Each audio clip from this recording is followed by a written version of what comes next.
morning. It is another beautiful day here in Switzerland on the second day of my tour of all the Alpine coasters I can fit in across Switzerland and Austria. Today I'm pretty much doing the rest of Switzerland and finally ending up in Austria at the end of the day. There's quite a bit of distance to travel, so I'm not 100% sure whether I'll be able to fit in all the ones that I want to do. There'll be at least 3, possibly 4 if there's time, but it should also include the longest Alpine coaster in Switzerland, which I think is another single rail one. The scenery around here is absolutely gorgeous though, I have to say. I'll let you have a look in a second. Mountains are just absolutely stunning and it's all just beautiful. Alpine coasters in Switzerland in general is quite expensive though, unfortunately. I'm going to be doing one which I think is about 30 euros, well 30 Swiss francs, which is more expensive than I'd like to pay for a single Alpine coaster. It is the longest one though, and you do have to go up a chairlift to go and do it, but it is quite expensive for that. But I figure I'm probably not going to be in the region again, so I may as well do it while I'm here. There was one Alpine coaster I considered on this trip that I thought was too expensive to include flat out, which is Glacier 3000, as that one costs 80 Swiss francs, which roughly £80 or probably $100 to do. You have to get a gondola up to that one, and it's on the top of a mountain, which, to be fair, there's obviously those extra expenses involved, but 80 francs, £80, or at least like £75, that's an awful lot of money for one coaster, and I don't think I'd really justify it. I can barely justify like £30 for one, but it's a unique experience. That's probably about the very limit of what I'd be prepared to pay.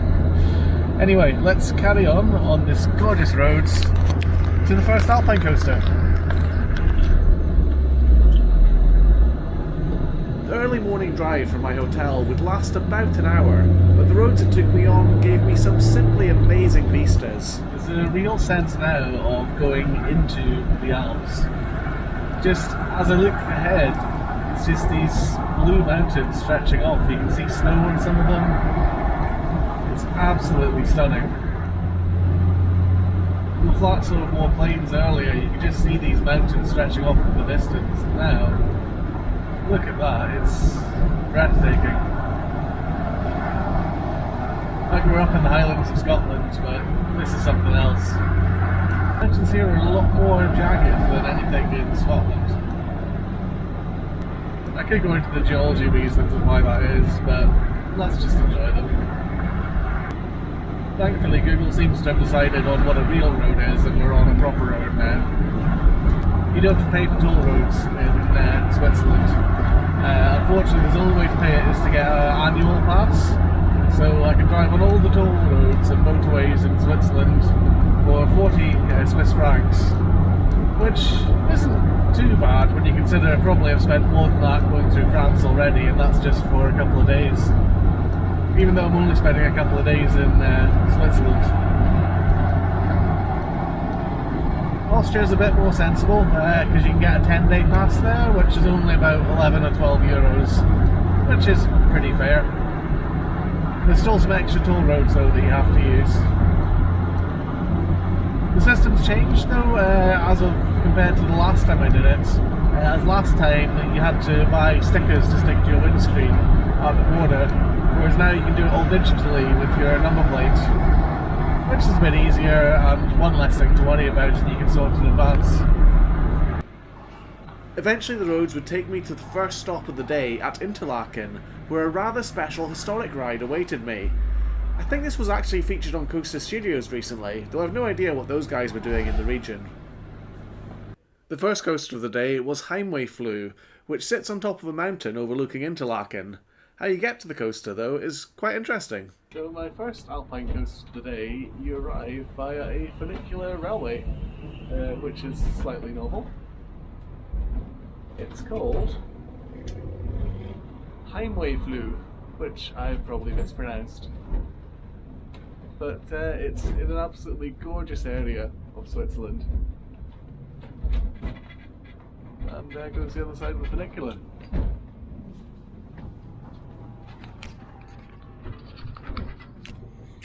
At the top of the funicular there was an observation tower and cafe, but the views from there were just something else entirely. I have to say, the view you get up here is absolutely stunning. There's this lookout tower you can go up after you go up the funicular, and just wow. There's also a crazy number of paragliders in this area as well. You might be able to see a couple behind me. I'll try and get some video of them, but like a ridiculous number of them in the sky. From the tower you could also see the infamous north face of the Eiger, which was still covered in snow despite the amazing weather I was having. I didn't have too long to appreciate the view though, because I wanted to ride the coaster down this hill. Have a nice trip. Thank you. Bye bye.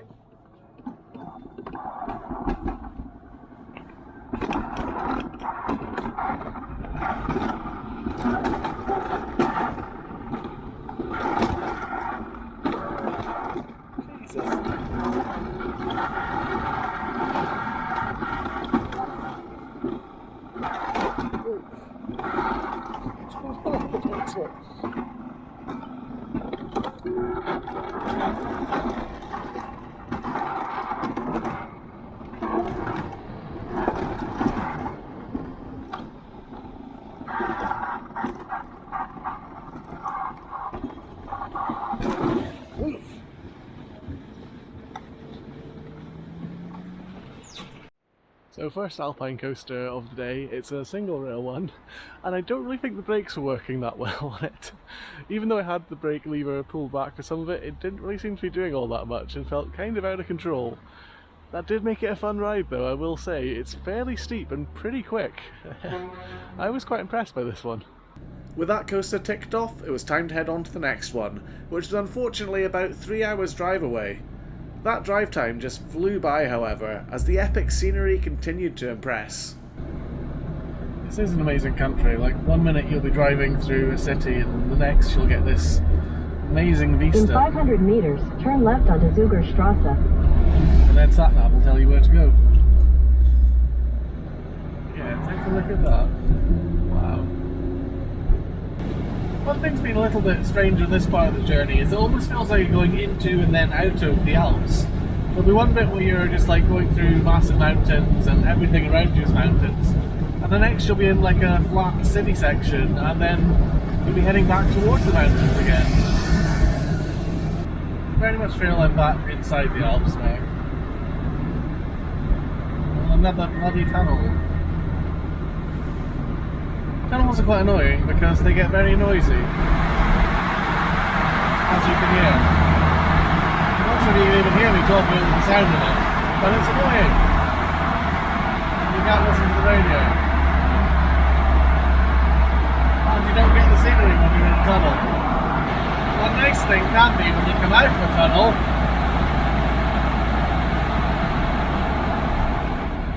it gets much quieter and you get nice scenery again, which is just stunning.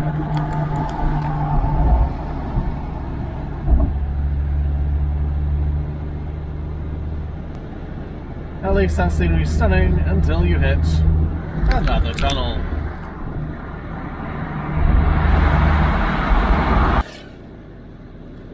We have now very much left the motorway and we're doing the Alpine climb part of the trip,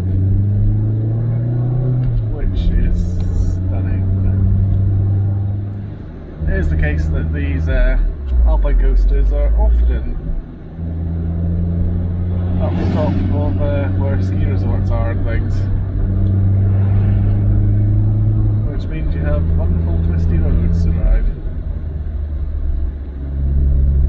through quaint little villages, and all the time surrounded by these jagged mountains. It's awesome.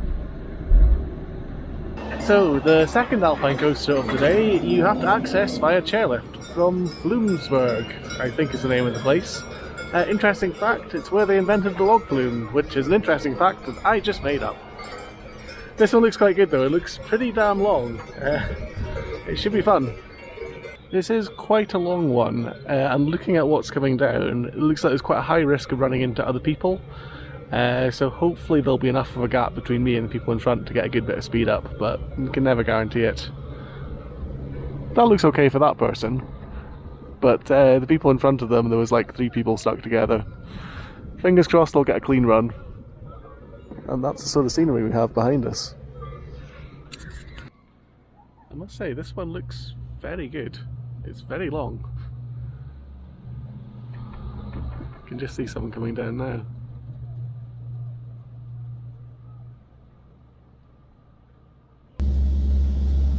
As I expected, the view from the top was breathtaking, but then so was the coaster.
Off-axis airtime hill.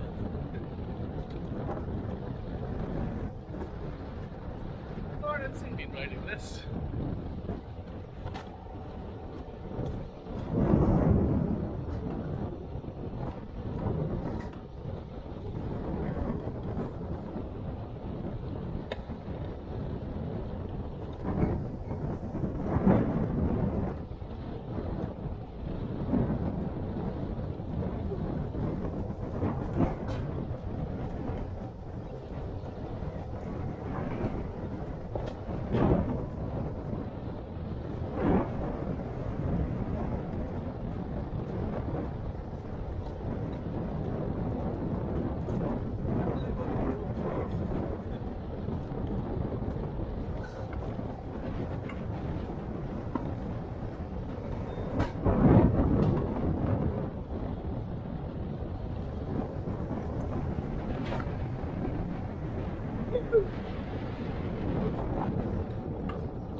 Right. So that's the second Alpine coaster of the day. Flumserbahn, I think might be the name of it. I'll put the name on screen if I've got it wrong, but that was a really good one. I don't think there was any automatic braking. There may have been a speed limiter on the cars themselves, but didn't really notice it and got to go over every element at high speed. There were a few interesting elements, particularly on it as well, as there seemed to be some almost off-axis airtime hills, which not really something you tend to get on an Alpine coaster. Just try to get a good view with the sunlight anyway. But yeah, that was a really, really good one. Quite expensive because you had to get a chairlift all the way to the top to ride it. But yeah, really, really enjoyed that one. Fantastic Alpine coaster. So I've just done the Flumser one, and I'd have to say that's probably one of my all-time favourite Alpine coasters I've ever done. It's a really, really fun layout. It's very varied. It doesn't feel like it's sort of slowing you down at any points. There's a few bits where you're kind of coasting on straightish track, but generally it keeps up being pretty interesting for the whole ride. The road up here has been quite fun to drive as well. I've got one more Alpine coaster to be doing, 2 more Alpine coasters to be doing today. I think there should be enough time to get both of them, but we shall see. It's currently about 2:15, which isn't too bad for timings. It's about an hour to get to the next one, which, yeah, I think that should give me enough time to do all the ones I'm wanting to do today. The only thing I'd say about the Flumser one though, it was quite expensive. I think it was, what, 23 Swiss francs? Which is quite a lot for a single ride on an Alpine coaster, but that was about the same price as the first one I did today, and this one was much longer and much more impressive. The other one I think was more about the nostalgic factor with the old style funicular railway that takes you up to the top, but this one's much longer, much more fun, really impressive. So far I'd say that's probably my favourite one in Switzerland. But the next one I believe is the longest one in the whole of Switzerland, so let's see what it's like. Yeah, on this single track bit of road there's a Mercedes tailgating me up my arse. If you drive a Mercedes, don't do that. If you drive any car, don't do that. But with the tailgater left behind, I carried onwards to the next coaster. So the next Alpine coaster I'm doing is Rodelbahn Pradischer, which is the longest one in all of Switzerland, and it certainly looks pretty long.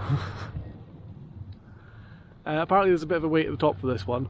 I thought this was a single rail one for some reason, but turns out it's a normal one, so yay. It also has a height change of 480 meters. That's a lot. That's meters, not feet. Bear in mind, King Dakar, the world's tallest roller coaster, is 455 feet. This is over 3 times that. It's a big one. I don't know whether this one has any automatic braking or not, but it seems to have quite a few steep sections. And also there's going to be, again, a bit of a risk of running into other people. Hopefully I'll get a clear run. This is also probably going to be the most expensive roller coaster I've ever ridden, as for one ride it's costing 29.5 Swiss francs, which off the top of my head is probably around 28 or 29 pounds. It's not cheap, but that does include the chairlift all the way up to the top, and it is the longest in Finland, so hopefully it'll be worth it. Unfortunately, at the top there was a very long queue for the ride, which got in the way of my original plans to do a 4th coaster that day. I had hoped to do one called Kronberg Boban, which was a bit to the north. However, the clock was ticking as to whether I could make it there in time. Eventually though, it was my turn to ride the longest Alpine coaster in Switzerland. Thanks.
That was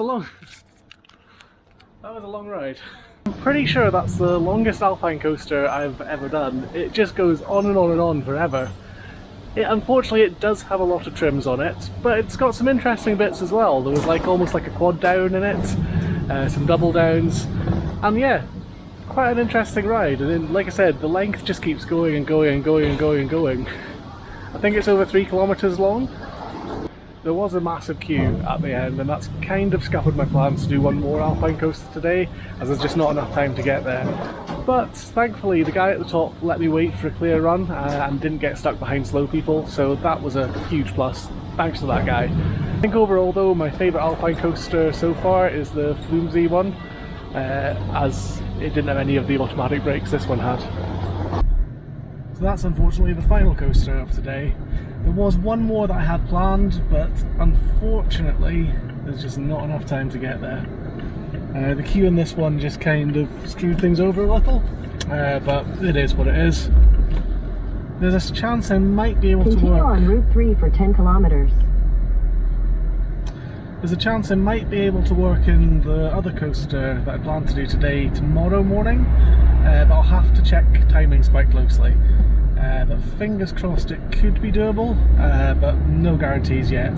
I'll need to play about with Google Maps tonight. That does mean I'll be getting to my room a bit earlier tonight, so that gives time for that. And also, I think I'm going to be entering a new country for the first time, Liechtenstein, which I'm pretty sure I've never driven through before, which is also the home of Intamin. I did consider stopping off at the Intamin office, but I figured that would just be a little bit on the weird side. I'm pretty sure they don't do tours or anything like that, and just turning up as a fanboy would just be, yeah, a bit silly. Overall though, I think today's been a reasonable success. The second coaster in particular was one that I absolutely loved. It's probably my all-time favourite Alpine coaster now. The one that I just did, the trims kind of spoilt it a bit, and towards the start there was a few bits that felt a bit kind of repetitive. It was like turn, wibbly bit, turn, wibbly bit, turn, wibbly bit, and variety is much more interesting than just copy-paste same bit over and over. The one earlier today didn't seem to really sort of have anything copied, but that one is again more intense because you've not got automatic braking, or if you do, it's like a speed limiter on the thing itself. Anyway, that's day 2 of coasting through the Alps done. Day 3 we're heading into Austria, but still the Alps. We'll be saying goodbye to Switzerland and its very expensiveness. So yeah, I'm pretty sure Austria is not much cheaper, but I think Switzerland is one of the most expensive countries in the world, so a sandwich is about £6. Not good. Anyway, let's head onwards to Austria via Liechtenstein.